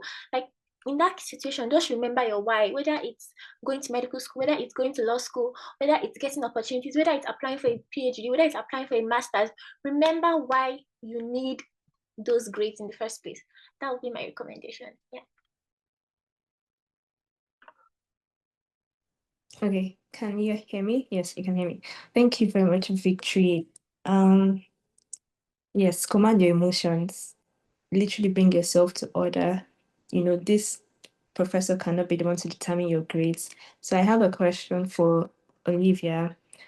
You know, you talked about public speaking skills and your opportunities, the opportunities you got while you connected with people, you know, you're able to like meet them up front, introduce yourself, communicate with them, and not just that, like public speaking, whereby you actually like, you know, address a public based on a topic or whatever. So what do I do as a student to elevate my public speaking skills, right?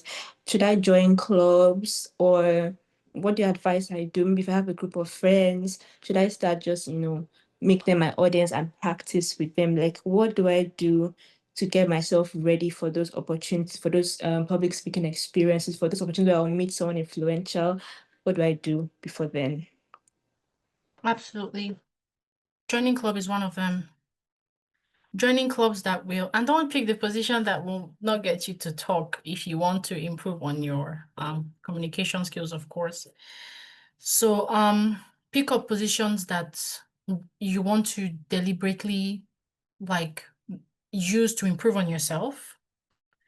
You know, it's just like, let's say if you want to, some associations have positions like the committee liaison, where you have to attend meetings and speak on behalf of the association.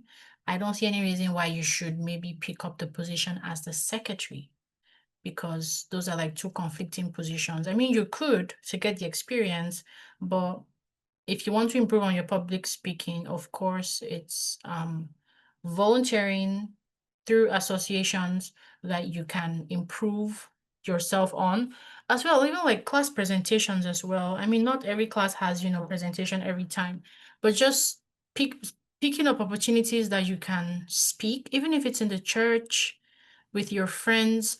I'll say be willing to contribute when you're with your friends. That way you get comfortable just giving out your ideas, or just pitching to people. You know, that way you can get comfortable speaking in groups, and then when you volunteer, you can get comfortable speaking in public spaces as well.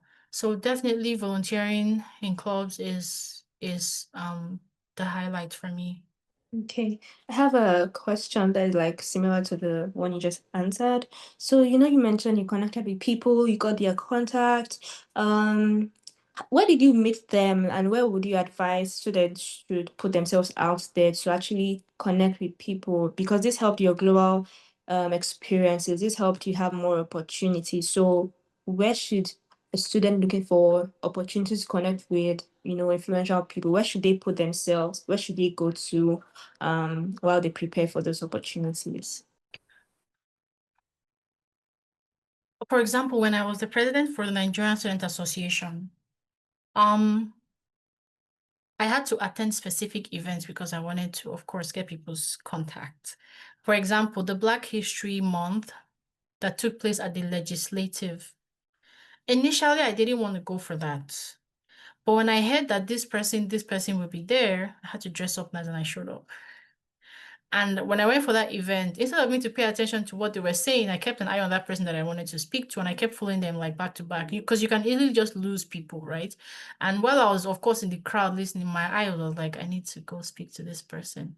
The moment the event was done, I walked up to them. Oh, hi, I'm the president for this association. I would like to get your I mean, I didn't go straight up, I'd like to get your contact, you know, but it's just, oh, what do you do? basic conversations. How's your day going? What do you think about this event? And they'll be like, oh, this person seems nice. And then, oh, do you mind if I have your number or something like that? And of course, they'll give it to you. By the time you just come correct, basically, I'll use that word. You come correct and you speak nicely to them, and just don't go straight up and say, give me your number. Because that's very, very outright and very rude. But yeah, just have proper conversations with them. Attend specific events because some people are there. There are so many times that I wanted to speak to the deputy premier, and I did. It's because I went for those events, and the aim was to talk to her, and I'll be in the crowd by the end of the event. Oh, hi, my name is Olivia. This, that, and then she's like, oh, here's my email, here's my number, call me anytime. So yeah, just go for events with the purpose of, I don't know, aiming to get people's number or contact or whichever one. Just make sure that they know you Yeah. and they see you 2 or 3 times and then they'll give you their contact. So yeah. That's actually very insightful. I would add on to that as well. I know in University of Manitoba there are a lot of events. You can put an eye out for that. Like for example, a particular like you said, Prime Minister could be coming to U of M for an event. Go there, attend. People actually want to know what you're doing. They just don't want you to like draw from them. Like you have value to actually present to them. Oh, I'm doing it, like Olivia said, I'm the president of this, or I've worked here, or I've done this. They actually want to know about you, and then you can ask, okay, I have this coming up, tell them more about yourself, right? And then they'll be open enough to continue a conversation with you. Yeah, put yourself out there. There are events that happen, get like a calendar, search them up. So I have a question. So I think someone asked a question. She said, For students me who, or for victory? What this is the question? I would answer this question and then I'll put it out there for anyone. This question says, for it's asking, okay, students who are outside of University of Manitoba, do they have access to scholarships in St. Paul's or St. John's? St. John's and St. Paul's are under U of M, so you have to be a U of M student. But if you're outside of U of M, you can definitely find scholarship within, not just searching online, but also go and ask. They have admin, they have student affairs that can put you through resources for you to actually know that, okay, there are other scholarships maybe that you don't even see on the internet. I would say if you're a U of M student, you can only have access to this, and then you have to be a member of one of those colleges to qualify for the scholarships. So I don't know. Does anyone want to add on to that as well? I think you said it right. You have to be a U of M student for that. I didn't want to limit my resources to that. That's why I also provided like the Senate and the United Nations as well. But what I'll say is, depending on what you're studying, there's always an organization for that. If it's computer science, it's probably an international association for computer science students. You just need to look it up, find out the conferences that are happening in. Of course, they even had a tech week in Toronto the other time. So there are so many opportunities. You just need to get yourself out there. Whatever you're studying, there's always an association for that. If it's not in Winnipeg, it's in Manitoba. If it's not in Manitoba, it's in Canada. If it's not in Canada, it's outside Canada. So get yourself in those places. So yeah. Thank you, Olivia. So before we go to the last question for both of you, someone in the comments is asking, how can they connect to you? How can they get back to you?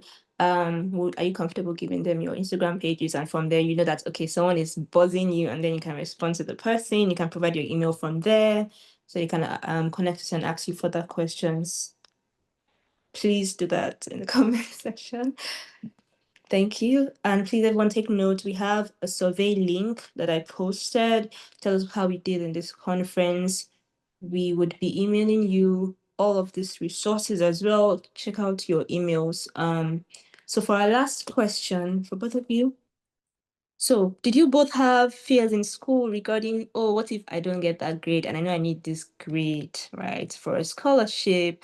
Or what if with all the volunteering, I don't get the scholarship? Like, what do you do as a student to overcome these fears? What do you do to like make sure that, okay, these opportunities don't pass you by? Because especially as international students, they face lots of obstacles, right? They face a lot of challenges. So have you both faced fears? Sharing your experiences now, how did you guys overcome those obstacles? So who wants to go first? I could go first. Okay. I believe that everybody will fail at some point in our life. Let's be realistic. let's be realistic. Maybe some people have it all together, I don't know, but everybody will fail at some point. Big or small failures, whichever one. But at the end of the day, you cannot kill yourself. You need to remind yourself that you are human and you can only do what you can do. The things that you cannot control, you cannot control. I know there's this course that I needed to get. No, there's this. So being on the dean's list, right? You need to go 2 semesters with your GPA higher than 3.75, I think, to be on like the official dean's list. You know, you've got your high GPA for 2 semesters. I told myself I was going to achieve that before I graduate. I did not achieve it. I was only on the dean's list for just 1 semester. And then the other semester, my GPA was like less than 3.7. So of course I wasn't on the official dean's list, but there's nothing I can do. Did I try my best? Yes, I did. I gave it my all.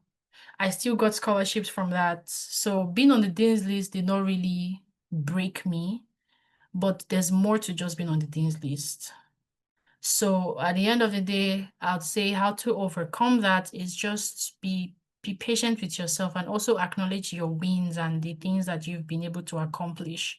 And just remind yourself that you can only control what you can. And what is beyond you, you can't. Be nice to yourself too, and know that at some point we would fail, but don't let it weigh you down. I know that's easier said than done, but whenever you find yourself in that space, just think of, oh, I've been able to achieve this, and there's so much more that's going to happen in the future. Right. That's just Thank you. Thank you, Olivia. Okay, Victory. So I would say definitely we would all feel fear. I remember when I was preparing to go on my student exchange. Oh my goodness, that was a very interesting year. But for me, going on student exchange was a really scary experience, like the whole application process and everything. And I thank God that the U of M ended up funding my exchange experience, like Olivia. But I'm not sure if it's the same with Olivia. The funding didn't come until after I had gone. So I went to Korea, not knowing where the money was going to come from. Like I went there not knowing what I was going to do when I get there. So one thing I've learned in life is do it scared.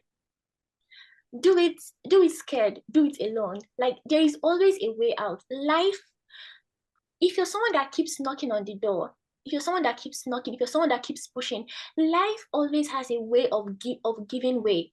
Life always has a way of making way for you. So even when I went to global WHO, global model WHO last year in Switzerland, I got the funding for that program after the program.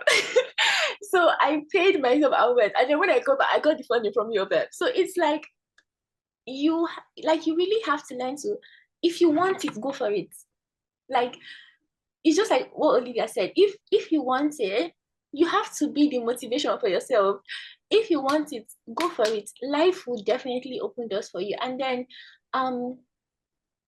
yeah, I think that's pretty much it. Like you have to, there will definitely be fears. There is something called imposter syndrome. I remember when I got to Switzerland, I was so scared.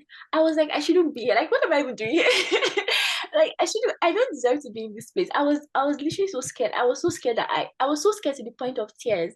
But guess what? At the end of that conference, I decided to apply to give a speech at the closing ceremony. And guess who got the opportunity to speak?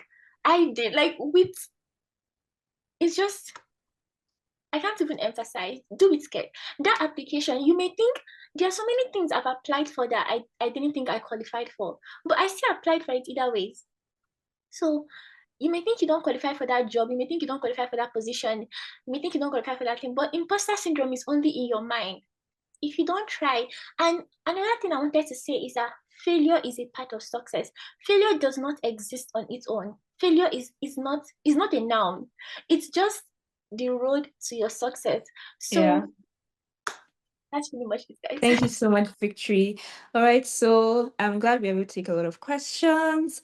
And please look out for your emails for more survey, more links that I'm sending you to get resources. Please fill our survey link. And before I hand over to Victory, we're just going to take, if anyone or if everyone feel comfortable switching on their video, so we can take like a screenshot, a photo, a group photo of every single person here. That would be so good. So I'm just going to give a countdown of 5, 4, 3. Please switch on your cameras if you can, so we can take this. Okay. Thank you, Tofumi.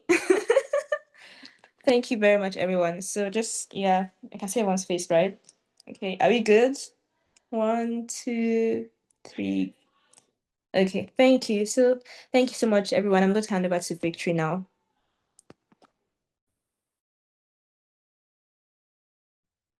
Okay, thank you so much everyone for coming today. We've come to the end of this conference and I'm literally so excited. I can't believe this actually happened. I'm super excited for where the things we've learned in this conference will take us. I literally feel so motivated. Like, I'm not even an undergrad student, but I feel so motivated just listening to Olivia speak. And I'm just like, wow, okay, I need to put myself out there more. So I'm sure that we've all learned so many amazing things, and I'm so excited because I can see global leaders emerging from this conference. And everything that we've done today, I want you to not take it for granted. I want you to keep it in mind. Put yourself out there, apply for those opportunities. You deserve it. You deserve it. And this whole conference was recorded, and it will be posted on YouTube. So I would advise you, I'm just going to share my screen.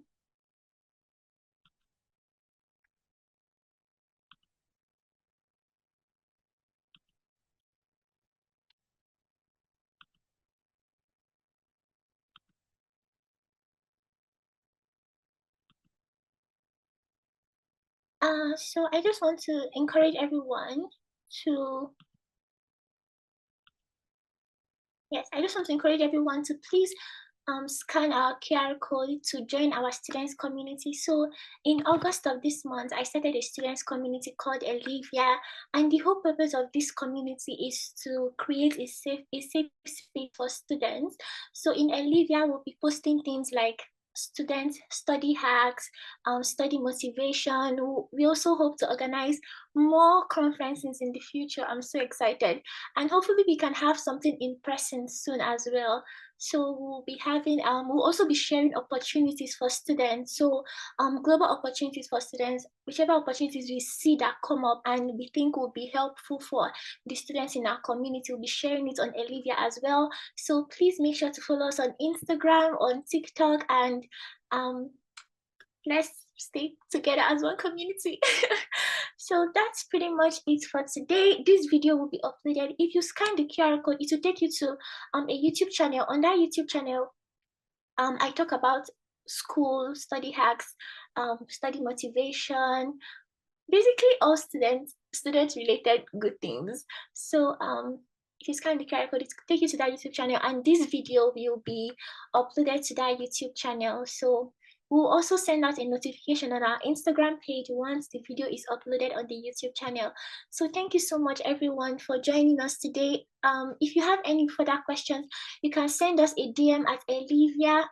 If you have questions for Olivia, you can send her a DM. She shared her Instagram, she shared her LinkedIn. If you have a question for me, you can definitely send me a DM on Instagram or LinkedIn. And I think that's it for today.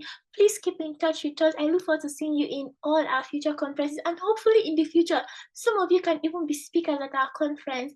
I see everyone becoming global leaders. Thank you so much. Have an amazing rest of your day, everyone. And thank you, Olivia, for inspiring us. Thank you for inspiring us. I'm so happy to have you here. Like, your story has, even as a master's student, I just feel motivated to do so much more for myself now. So thank you so much for that. So everyone, thank you so much, and I will see you in our next meeting. Thank you. Bye-bye. Bye. Thank you. Bye. Thank you, everyone. Thank you, Olivia. Thank you, Olivia. Bye.